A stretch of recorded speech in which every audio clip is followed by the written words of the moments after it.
If your 20s were a word, what would it be?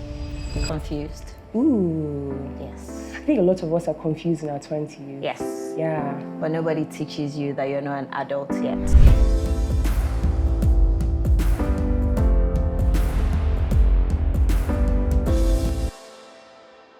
Hi everyone, my name is Angel Anosike and welcome to the very first episode of Unpack with Nay. This is a show centered around wholesome and authentic conversations, and it is my hope that this show drives good conversations around vulnerability and just openness. I hope that you enjoy watching. In today's episode, we have my very first guest, Tobi Hamilton. She's the owner of the House Lagos, the Terrace Lagos. She's a partner at Beyond Fitness and Baloche, and she's just a serial entrepreneur. She's one of the women who inspire me in this life, and I'm so thankful that I get to sit down with her. We are going to be unpacking navigating your 20s, vulnerability, loss, and I hope that you enjoy watching. If you do not forget to give this video a big thumbs up, subscribe, and I can't wait to see you guys. I can't wait to unpack a lot with you. So let's unpack.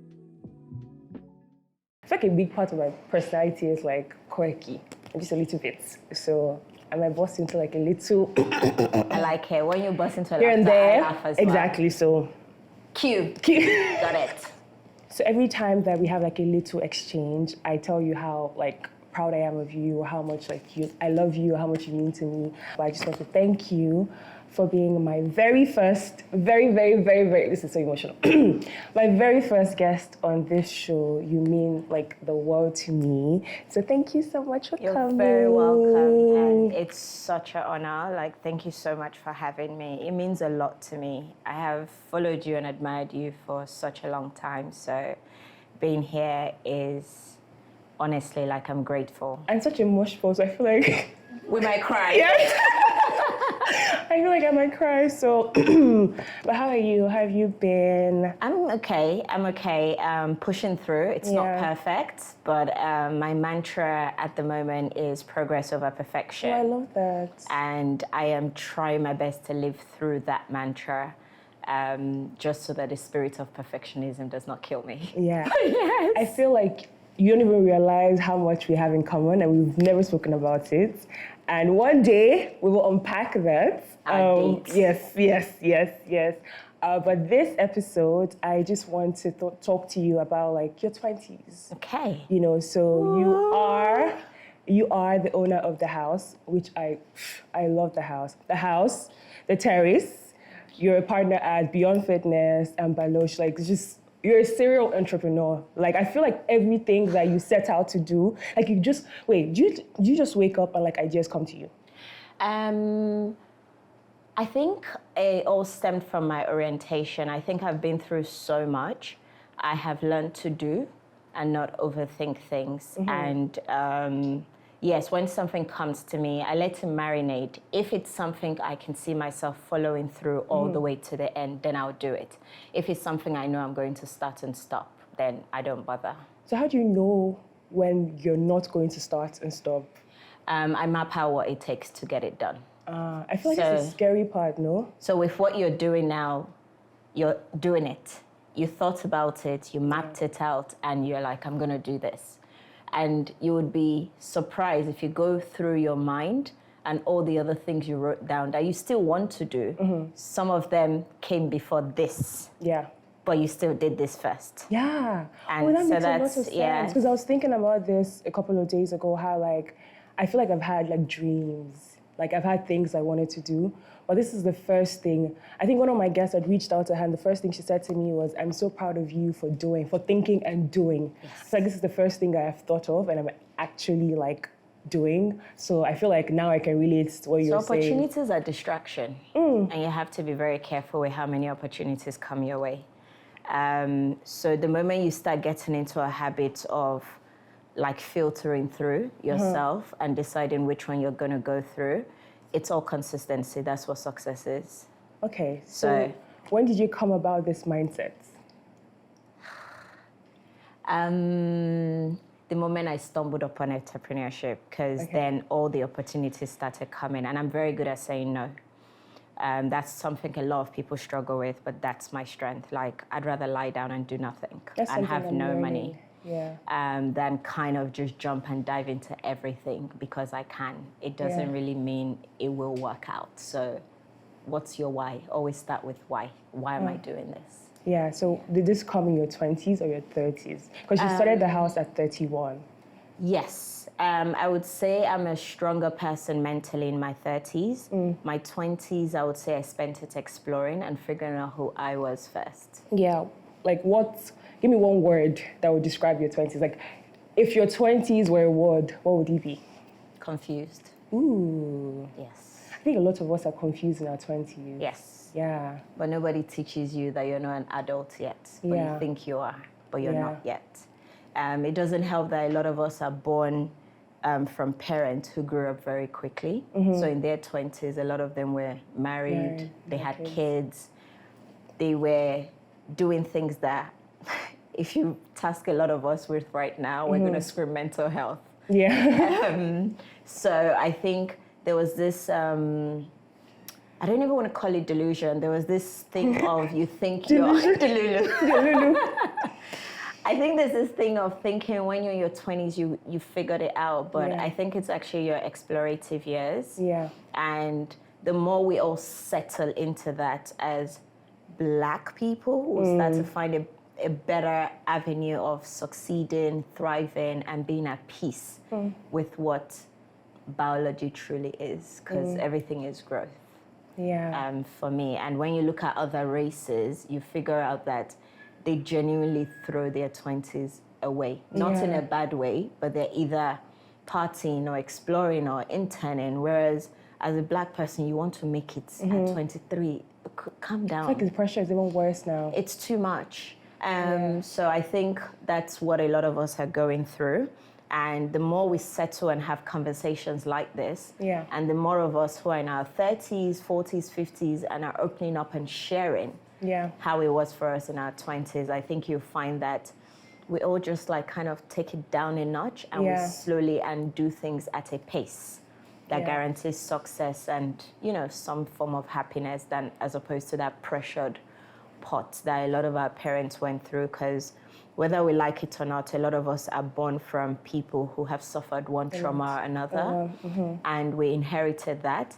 And I don't know about you, but I find that I'm my parents' parent. Wow, okay. Now, I think my brother is my dad's parents. It's like you start to tell them like, you know, you can do this, you can do that, you've not explored this, and they come to you and they're like, I didn't know. And you're like, I know you didn't. Like, but now we know better, and we're going to do it better. Yeah. So, What's an emotion that you wish you had in your 20s? Just probably, I would say for me, I was a bit uptight in my 20s. Like, really? I That's so interesting. I wanted to get this, like... So maybe not uptight, maybe focused, you think? I had no choice but to be focused, to be honest. Life was not a bed of roses for me, as I would say. I dealt with things that I probably wish I didn't have to deal with in my 20s. However, I think that got me to a space where I wanted certain things too quickly, and I wasn't as relaxed. Now in my 30s, I'm like, God. If only I knew. If only I knew how to do X, Y, Z. But yeah, I would say quite uptight and maybe a little bit too focused. I was trying to get everywhere too quickly. Do you think that if you had started the house in your 20s, it would have been what it is right now? Yeah? Completely. Wow, why do you think I'll be so? exhausted. Yeah. I won't have the capacity to manage people. I can't even manage myself, let alone managing other people, let alone 180 people. Yeah. Like, where am I going to get that strength from? The emotional intelligence and the extreme ability to be able to navigate difficult situations now is not something I had in my 20s. You had to learn. Yes. I think a lot of my learning is from experiences. It's literally watching other people. I love peer mentorship. I feel like I struggle with having like role models that are much older than me or richer or anything. Like, for me, I could watch you and I think, oh my gosh, you just taught me this, and I put that in a bank, and you know, someone else does the same. So I would say I learn from other people's experiences. Yeah. And I try to take it on, understand it, and then try and apply it. Yeah. I feel like another thing, growing up, obviously, or when we were younger, I feel like our parents or people that we saw as adults seemed so far. Like, it was so hard to access them, you know. But now I feel like if you like somebody, maybe you follow them on social media, maybe you can run into them at an event. So like networking or just like connecting with people is much easier now. So do you think that like if we had that in the past or in your 20s, it would have been better? 120%. Yeah. One of my thing or my gift to the world is accessibility. So a lot of people don't know I'm actually going to be 37 soon. Yes. And I probably play a lot. Yeah, I'm going to be 37. But I don't carry that on my shoulder the way perhaps I was taught to or how people expect it to. Then again, I don't know what people's expectations are of a 37-year-old. I freaking have no clue. But however, my goal is to be as accessible to whoever in any generation needs me for the point I am in that moment. What does that mean? I have friends who are teenagers. I have friends who are in their 20s. I have friends. And I enjoy it because the perspective of what they're going through, I might never have experienced what you're going through. Yeah. And most importantly, I can share the ones I have been through with you that would help you perhaps navigate better or avoid as well. Like, so yeah, like sharing experiences, paying attention to people's experiences, and building solid relationships, not relationships that literally start and end on social media, but relationships that are truly life-changing are quite important to me. Did you lose any friends in your 20s? Yes, a lot. Really? How But many? I don't lose friends. I'm just naturally I can be quite cold in the sense like of... right now or in the past? Both. Really? A lot of people just That's don't. shocking. Yes. But I am innately... when people hear the word selfish, they panic because they think, you know, it's a case of I have this, and if you ask me for it, I say no. But that's not my definition of selfishness. My definition of being selfish is if I really don't see value, I will physically struggle to make an effort. I like that. And you have nothing to beef me about. It's just not coming. So we're not necessarily speaking often. We're not spending time often. So there's nothing to break. Or you just remove yourself from there. It's not even removing myself. It was never there. So you won't even experience. So whatever it is that you're feeling about me, unfortunately, will become one-sided to you because I have never reciprocated it. So I can be quite innately selfish in the sense of I am quite a loner. And when it comes to friendships, I think everyone needs to understand there's an exchange. So whatever it is I'm exchanging with you, you have to understand what that is. No matter, like, if what I like about you is you're beautiful and we go out often, we both must understand what that is without it being upsetting. So when it comes to work, if I don't call you for work and you say, oh, you never called me, and I'm like, we don't have that relationship. So do you communicate that before? I'm very clear. I like that. That's something I struggle with. I am extremely clear with people. Like, you would know where you stand with me very clearly. I like that. Yeah. And it just saves me a lot of I really struggle with. And that means you know how to say no. I said it. It's one of the easiest thing I do. No. Like, no, I don't want to. I don't think you being selfish in that way is like the selfish that people assume it to be. And that's why I say, like, people's definition of selfish is very different. There's a line that comes to my head. I don't remember what song it was. There's an element of selfishness required to be selfless. An element of selfishness required to be selfless. I think that just sums. I like that. I'm going to take on that. I don't remember what it was, but like there's a song that literally says. With friendships, I feel like it depends. I also try not to do. I like logical friendships. I'm an emotional person, but Yeah. friendship should still be logical because it is a form of relationship. Yeah. And I like to give everyone the same level of grace. So one thing I noticed with friendship growing up is, as women, I can't really speak on men's friendship. They're very strange. They're just No friends. emotion. Yeah, no they're just emotion. It's not that friends. deep. It's not that deep. It's not They that don't deep. fight. A man will have, lack of a better word, a useless friend, and they're still friends. They're very okay with It's not it. his business. Whereas for It's us, not his business. she wore this short skirt, her pants was showing. I can't talk to her again. And I'm like, sorry, like, calm down. Yeah. So with me, when it comes to friendship, I'm very particular on the gender. Yeah. With my female friendships, I give them the same grace I give the men in my life. So if I'm dating someone as a woman, you actually tolerate a lot of crap from the man you're with. But for some reason, when your friends come into the equation, It's different. everything just changes. different. If they don't pick up your call, you'll be angry. different. But if that man does not pick up your call, you say, maybe he's busy. You give excuses for him. Yes. So You I know, learned romantic love is just different. Like the love that your partner gives you is different from the love that your friends will give you. But I like to ensure that the grace I extend Yeah. has the same weight to the females in my life that I would give the man I'm dating. And I find that it makes everything slightly easier. It's a lot, like hearing you speak, I can just feel like it's a lot of work that you've done on yourself. On myself. So when did you start working on yourself? 20s or 30s? I would say probably my 30s. After I set up the house, I literally got really depressed, diagnosed actually, Really? and anxious. Like I had to actually even go on antidepressants. And it was really horrible. I would be in a dark room I can be in my room for 6 months and I'm not coming out. I don't want to see light. I don't want to see it. I'm still running my business, but I just physically couldn't be present.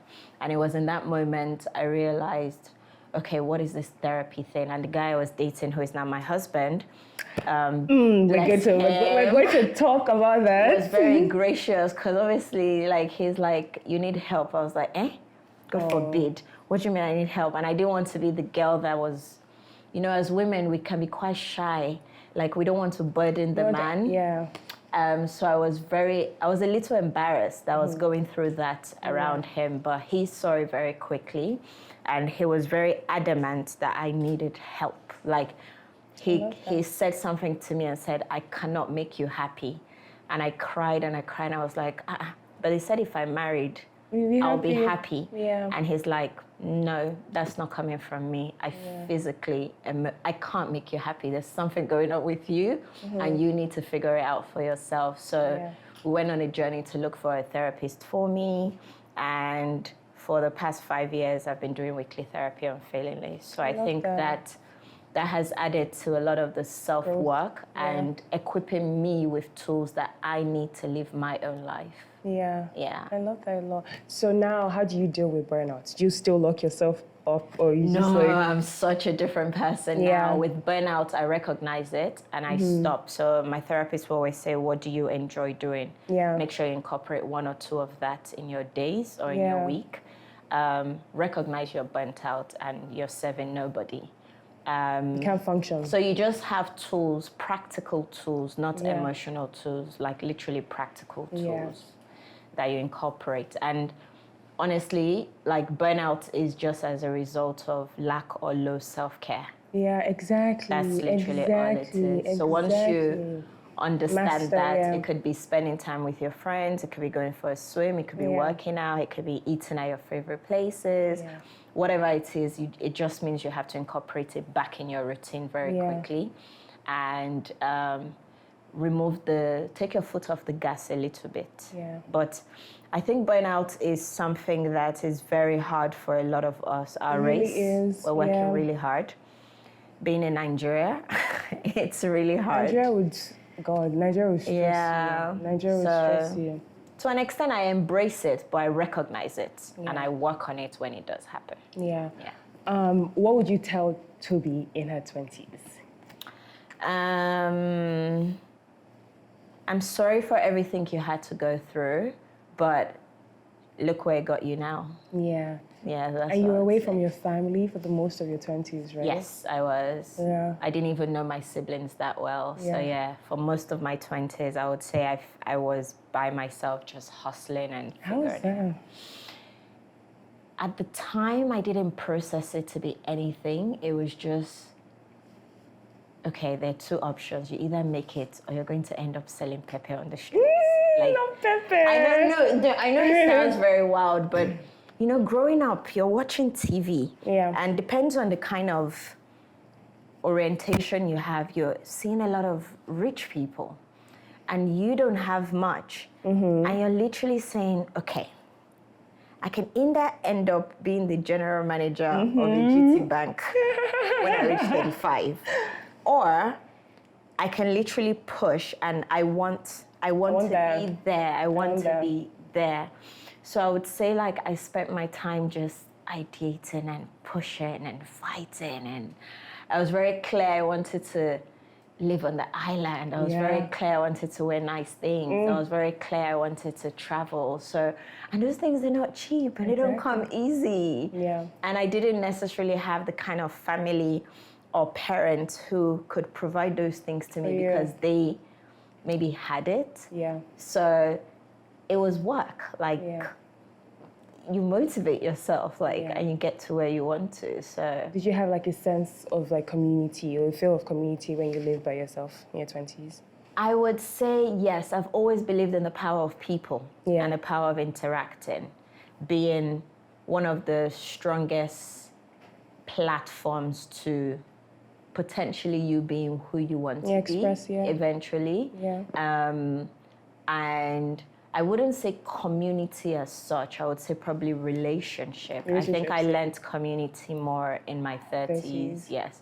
I mean, growing up at that time, unfortunately, when I was in England, you would even pride yourself in not being too black, which was quite sad. You know, like people would say, oh, you're not like a typical black girl, and you think that's a compliment at the time.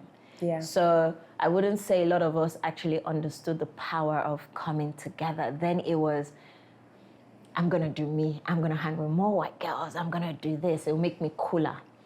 But unfortunately, that was. But do you think you were cool? I've always been a cool kid. Ooh, that one, I can never dull it. Because I want to get somewhere, so I need to be a cool kid. I'm sure like people just like naturally gravitated towards you. It's the energy. That's I how like you being a are cool right kid. now. I feel like I don't know anyone that knows you that would say something bad about you. I'm serious. Like everyone is just like, oh my God, tell me such a say hi. Oh my God, she's I love that for me. And then like you've just built such a beautiful brand. Like every time, do you know how many times I order from the house? I don't know if you have a list that you see. If I'm craving amala, if I'm craving jollof rice, anything, I'm just like, I want the house. Like I travel, and I feel like every time I travel and I come back home, I order jollof rice from the house, because it's like you travel and like you're not eating food that tastes like home. You know the funny thing, that's how the house started. It started from me.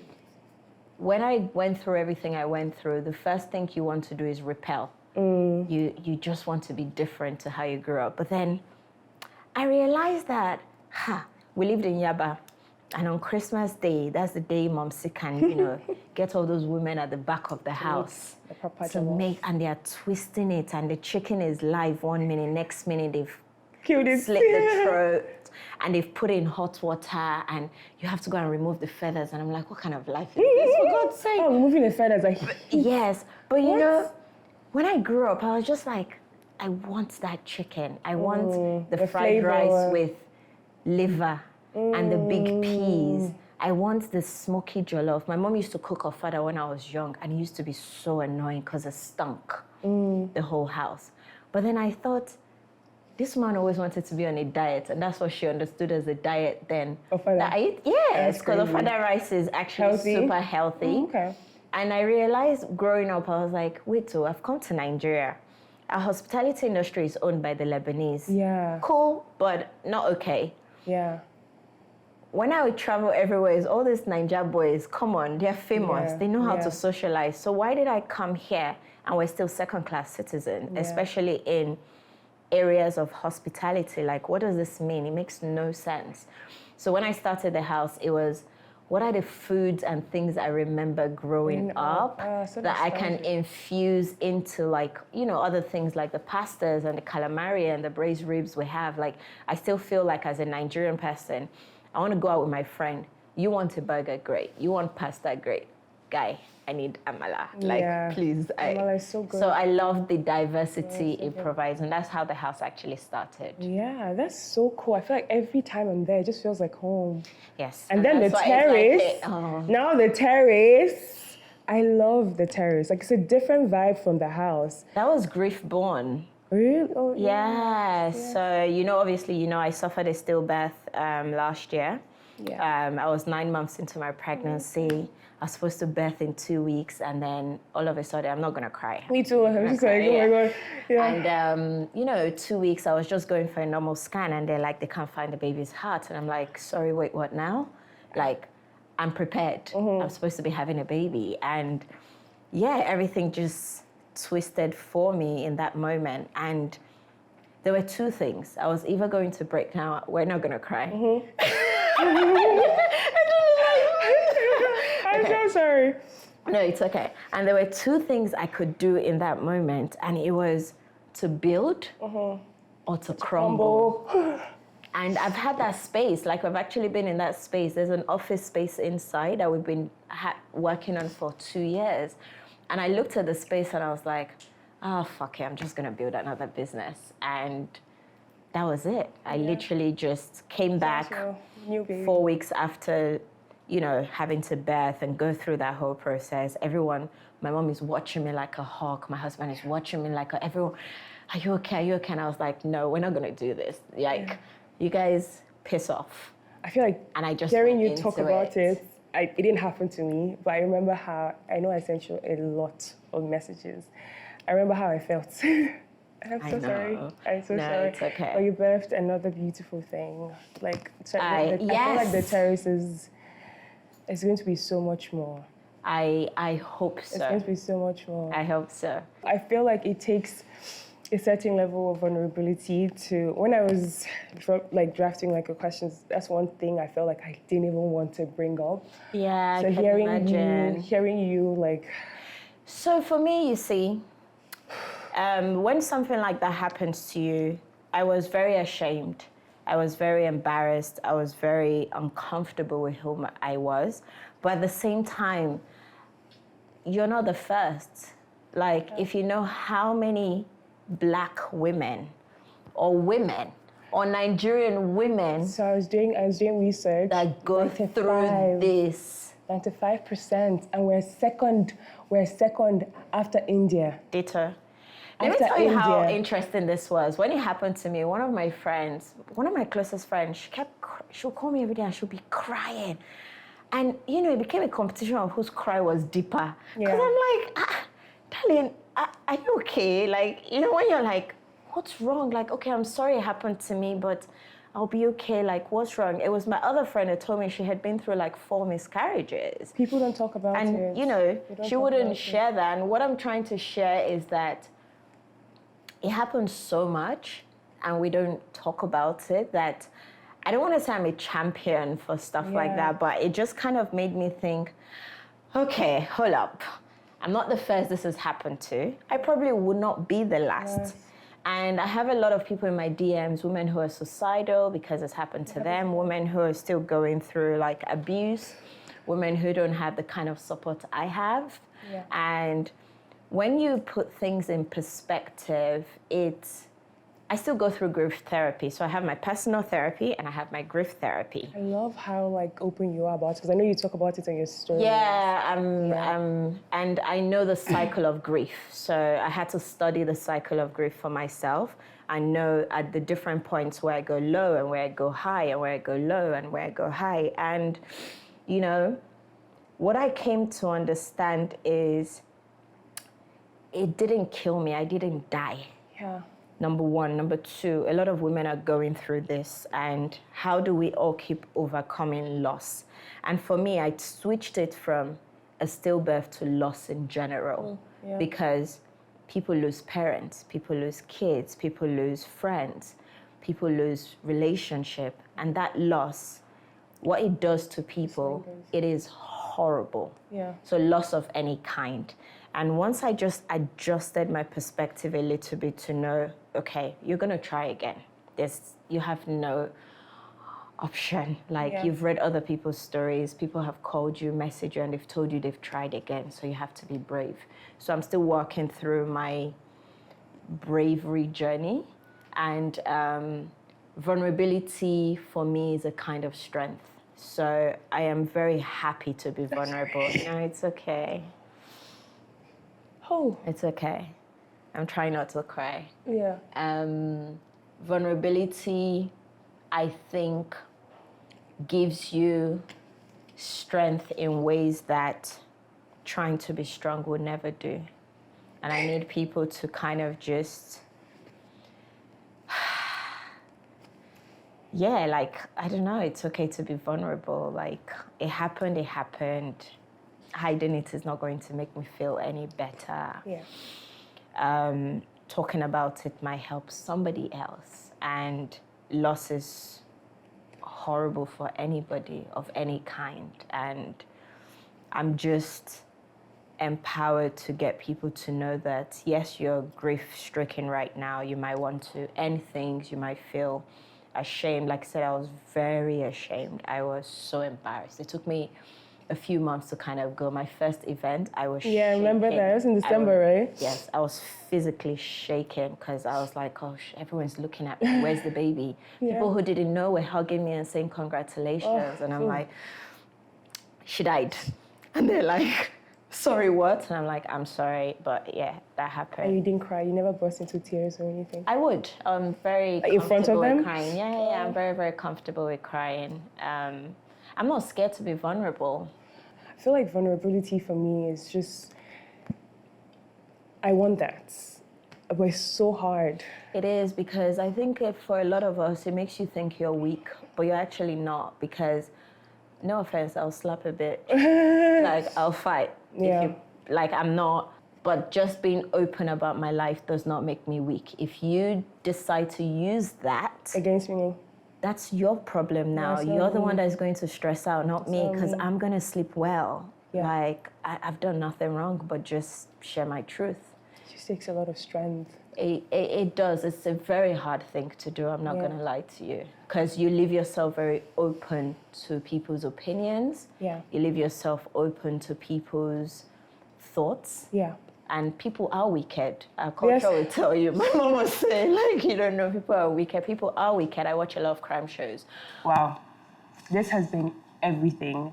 I feel like I thought I wasn't going to cry. I had a feeling that I was going to cry, but I was just like, I had to brace myself up, to get like all the nice juice and insights on you. But this has been so lovely, and thank you so much for coming. So my final question is, what is something that you say to anyone in their 20s watching this right now? I feel like we're all lost. Yeah. Honestly, like we're completely lost. And that's very okay. I think for me, never say never when you're in your 20s. Do not make that mistake. There were so many things I would say, I would never do this and I would never do that, or this is who I want to be. Like, you actually have no idea. Yeah. Like, life is, I call life a shapeshifter. It's going to shift and take shape and reshape you, and it's going to navigate you. You just be ready for the journey. So try not to say never, say never. No. Try not to say never. So never say never, try not to say never. And be open to experiences. Yeah. And whatever it is that happens to you that is negative, remember that life is balanced and is a balance. So hopefully do not let the negative shape you too much. And let the positive shape you a lot. I like that. So just be open to change. Open to change. Yeah, very and important. don't be too focused on the negatives. Just chase the positive. Yes. There's so many things I didn't know in my 20s that, for instance, like, I'll give you a quick example. If anyone told me I would be married in my 20s and divorced, I'd say no. I would be like, huh? me, never. Divorce, fine babe. He will love me to the end of time. Really? Girl. How long did that last? My first marriage lasted about 3 years. And yeah. Your 20s? Yes. Oh, interesting. You had one hell of a ride. I was about 24, 25. Wow. And you now like got married again in 36? yes, Yeah, I got married again at 36. I know. love that. Yeah. In fact, my husband now was very like, hello, sister, we need to get married. You need to go and divorce. We can get married. Like, and these are things that I didn't even know they made men like that. You know, like I didn't even know there would be a man out there who would be okay with it. Yes, because, you know, as you're growing up as a woman, you're fearful that everything taints you. Everything shapes you. Like, once you do this, you can't do this. Then you can't there's a lot of stigma. And you're afraid, like you're panicking. Yeah. So, never say never and just realize, like, life will do what life will do. And just honestly be you and be a good person. Yeah. Like, so that you can sleep well at night. It's so key. And anything else that happens, like, you did your best. Yeah. Yeah. I like that. I like that a lot. I mean, I'm still in my 20s, but I feel, honestly, you know, listening to you talk has been so insightful. And I feel like the general idea of this show is to have conversations like these, like just for people to know that they are not alone. You know, a lot of us are confused, a lot of us don't know what we're doing, and it's important to have conversations like these because someone is watching this and you're just like, okay, maybe I'm not crazy. This is just a phase. Maybe it gets better. I just need to, you know, like you said, focus on the positives and, you know, and oftentimes we think that what we know, the knowledge that we have, other people are aware of it. No. You know, but by like conversations like these, people get to learn. Yeah. So you're sharing and like someone is picking it up and like running with it. So I'm so thankful. You're so welcome. Thankful that you did this with me. You're welcome. And maybe I can come on your show. Because I know that you're starting a podcast. Yes, I am. Yeah. I think I'm finally, so about 4 years, up until 4 years ago, I would never speak. Honestly, I'm so proud. I would never speak. I'm so proud of you. The way. I'm so proud of you. It's so interesting because I'm so proud. You know how I just hugged Azina and I'm staring at her? Yeah. I think she's one of the first people in my generation who was just open. Yes. Azina will like wear this outfit and parade everywhere. Yeah. And I'll be like, she's not shy. Like, she doesn't even need this. Like, she's a big babe. Yeah. But like you realize that all of these things are in your head. Yeah. And so I think I'm finally being brave enough to speak and share and be open and realize that the world is literally recycled knowledge. Every quote you read, I love that, is somebody else's perspective or experience. Yes. So we have to live life so we can create new quotes. I love that. For the younger people. I love that so much. Yeah. The world is literally recycled knowledge. That's all it is. There's nothing that you've gone through that no one else has gone through. There's nothing science has not figured out. It just hasn't gotten to you yet, but eventually. It's literally recycled. It just keeps going. Yes. Yes. Okay, I love that. Thank you so much again. And my final, this is our ritual. This is going to be our ritual on the show. I just want you to say 3 things that you're grateful for, and that's I like that. I'm grateful for my tribe. And my tribe consists of my family, friends, and people I surround myself with. Yes. I'm grateful for my ability to grow and be willing to grow. Because there's one thing when growth is knocking on your door, there's another thing accepting that you have to grow. Yeah. And I am grateful for the opportunities that are in front of me that by God's grace, by the universe, I will be agile, healthy enough to kind of take them. So I would say, yeah. Oh. I'm so grateful for those 3 things. You're welcome. This is so